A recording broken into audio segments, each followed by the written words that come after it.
Itu nombor satu. Dan mereka kata mereka nak jaga hal ehwal orang Melayu. Tapi saya nak tanya tuan-tuan. Dulu yang tuan-tuan pergi tak ICERT di Dataran Merdeka? Beratus-ratus ribu orang-orang kita, akak-akak dan tuan-tuan, saya sendiri berarak di Dataran Merdeka dengan orang PAS. Pergi ICERT itu, UMNO dan PAS untuk menolak ICERT. Siapa yang cadangkan ICERT tu? Saya nak tanya. Siapa yang cadangkan? Bersatu. Bukan orang lain, bersatu. Ini orang yang kita nak terima, yang dia kata untuk penyatuan Melayu, nak jaga hal ehwal orang Melayu. ICERT dulu dia yang cadang. Dulu kita menentang, saya tulis satu artikel berkajang-kajang, saya tulis menentang Statut Rom. Sebab Statut Rom ini melemahkan institusi Raja-Raja Melayu, orang-orang Islam dan orang Melayu. Kita tentang Statut Rom, betul tuan-tuan? Siapa yang mencadangkan Statut Rom? Saya nak tanya tuan-tuan, siapa yang mencadangkan Statut Rom? Bersatu. Yang mencadangkan Statut Rom. Lepas tu mereka jadi Kerajaan Perikatan Nasional. Tiba-tiba dalam Kementerian Komunikasi dilantiknya seorang yang bernama Erik Paulsen. Ingat tak cerita tu? Yang Erik Paulsen yang cakap masjid-masjid ni adalah sarang-sarang pengganas. Orang itu dilantik sebagai dalam lembaga Kementerian Komunikasi. Siapa yang lantik orang ini? Siapa? UMNO ke Bersatu? Bersatu. Orang ini yang nak masuk dalam kita. 2-3 hari lepas di Slim, ada seorang lagi Menteri Bersatu. Nama dia dulu dia daripada Selangor, bekas Menteri Besar Selangor, ingat? Tak kenal. So dia boleh bagi ucapan tuan-tuan. Dia kata apa? 22 bulan PH merintah, dia kata. Langsung tak perform. Kita dah bagi peluang PH merintah 22 bulan. Saya pun nak tergelak masa tu. Siapa 22 bulan tu PH merintah? Dia lah menteri.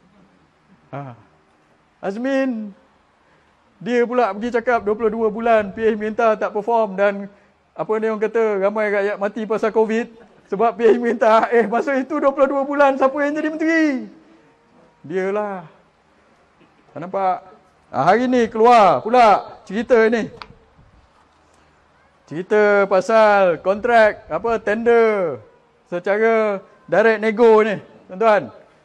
Ni saya ada senarai dia direct nego. Saya pagi tadi saya suruh, saya desak supaya Menteri Kewangan senaraikan semua projek-projek ni siapa yang dapat. Petang tadi dia senaraikan, saya dapat senarai ni.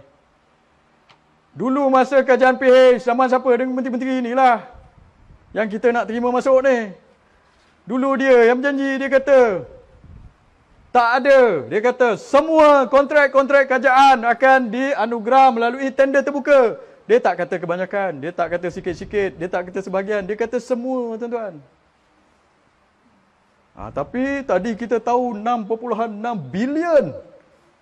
101 kontrak-kontrak kerajaan dalam tempoh 22 bulan mereka minta, mereka telah award secara rundingan terus.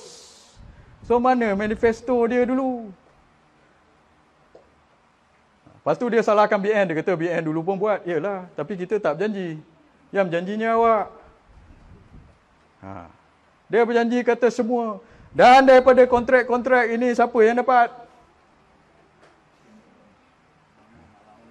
Masa 2 hari lepas di Parlimen, bila Menteri Kewangan bangun kata ni kontrak-kontrak 6.6 bilion diberi ke Rindu Tengus. Bangunlah. Azmin melompat bangun, tuan-tuan. Azmin. Dia kata ini tidak pernah dibawa ke kabinet, tidak pernah dibincangkan. Lepas tu Zuraida pun bangun. Oh betul, tidak pernah dibawa ke kabinet, tidak pernah dibincangkan. Hari ni keluar senarai, dia pun dapat.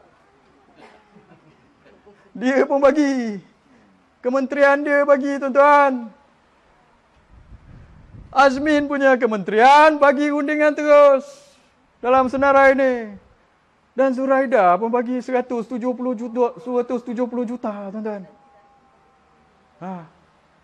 Zuraida, orang ini. Dia melompat dalam Parlimen kata tidak pernah dibawa ke kabinet, tidak tahu apa ke benda, saya pun tak tahu. Sekali dalam senarai dia ada. Dan daripada 6.6 bilion tu 4.4 bilion yang dapat ialah Kementerian Pengangkutan. Siapa yang pegang Kementerian Pengangkutan? DAP. Yang kedua adalah Kementerian Pertahanan. Sebanyak 900 juta. Siapa yang pegang Kementerian Pertahanan? Mat Sabu, Kota Raja. Yang ketiga, Kementerian Dalam Negeri, 380 juta. Lepas tu Kementerian Komunikasi, DAP, dan kemudian Kementerian KPKT, Kementerian Perumahan Kerajaan Tempatan, Zuraida dapat 170 juta dia award. Dia melompat dalam parlimen kata dia tak.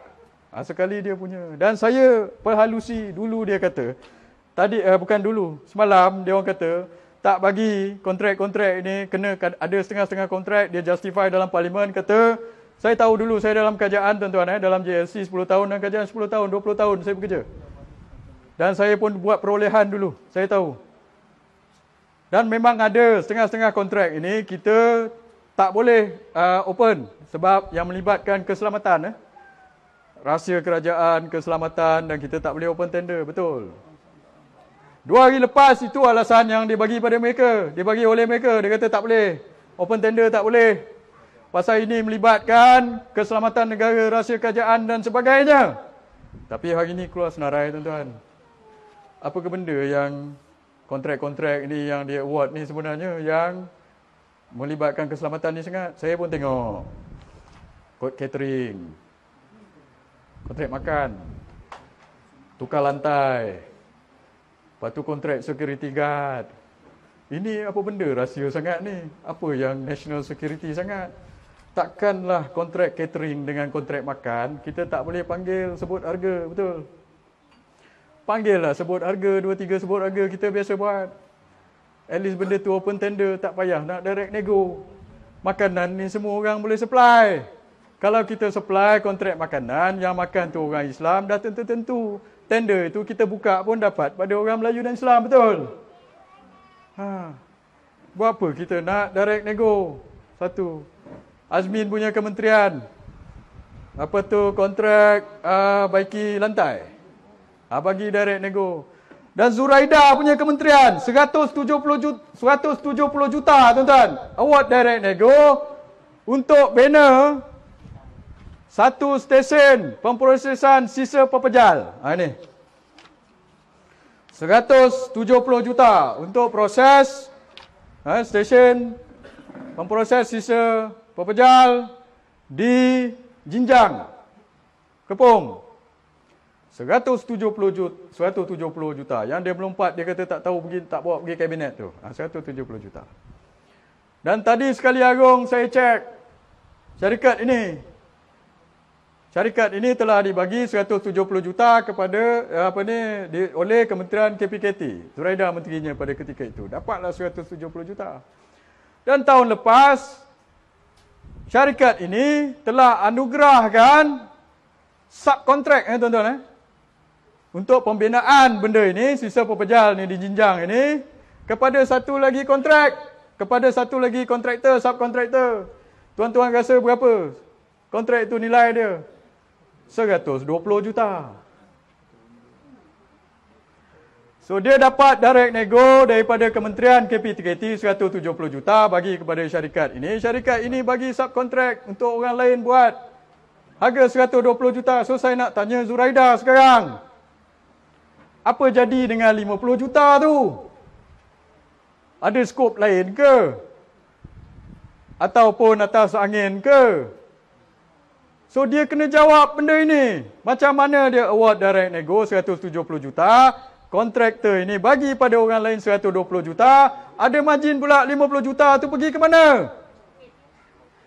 Mana pergi? So saya nak tanya Zuraida, dia kena jawab. Di parlimen ke, di luar ke? Dia kena jawab. Jawablah.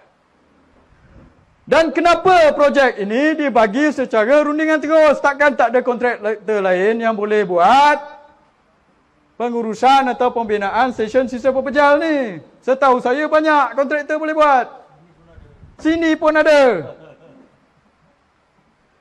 Kenapa bagi direct nego 170 juta? So Zuraida kena jawab, orang ini yang kita nak kena terima masuk dalam muafakat nasional ni tuan-tuan. Setuju atau tidak?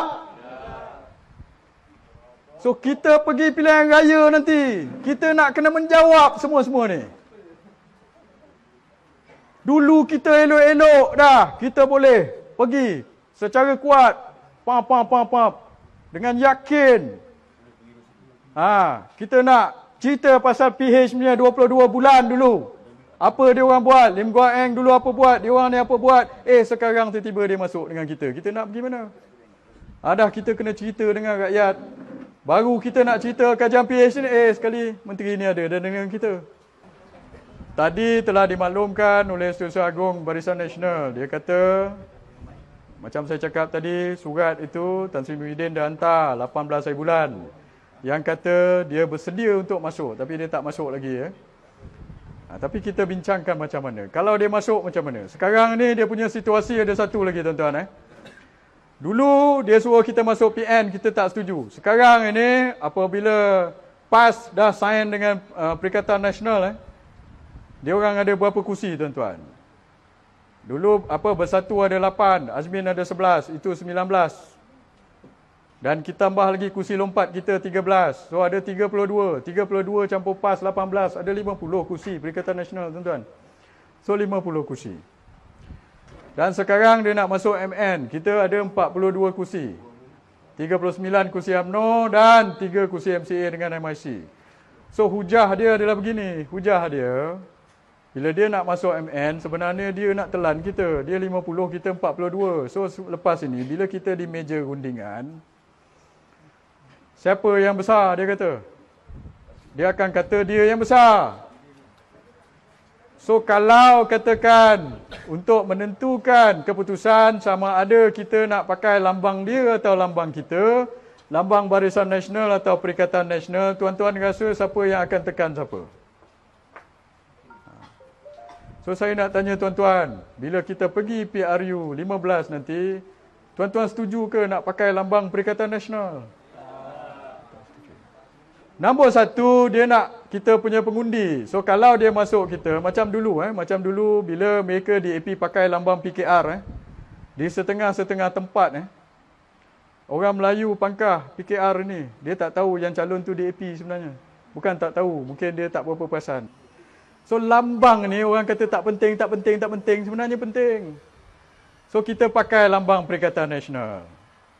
Lepas itu dia bertanding kita. Rakyat macam saya cakap tadi, jenama Perikatan Nasional itu kita nak terima macam mana. Bila rakyat tengok Perikatan Nasional, dia terbayang yang lompat parti, dia terbayang yang pengkhianat, dia terbayang yang semburit, dia terbayang yang semua. So kita pun terpalit sama.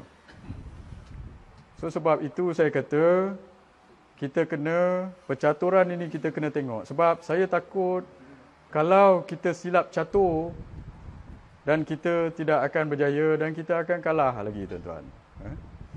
So sebab itu kali ini saranan saya adalah kita kena berhati-hati dan tengok balik, dan apa-apa pun kita kena pertahankan UMNO ini, sebab UMNO saja yang boleh pertahankan orang Melayu.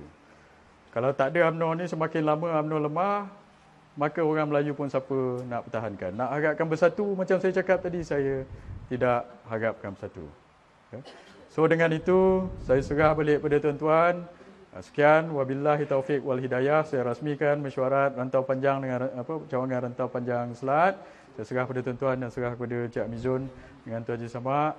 Sekian, wabillahi taufiq wal hidayah. Wassalamualaikum warahmatullahi taala wabarakatuh. Hidup UMNO!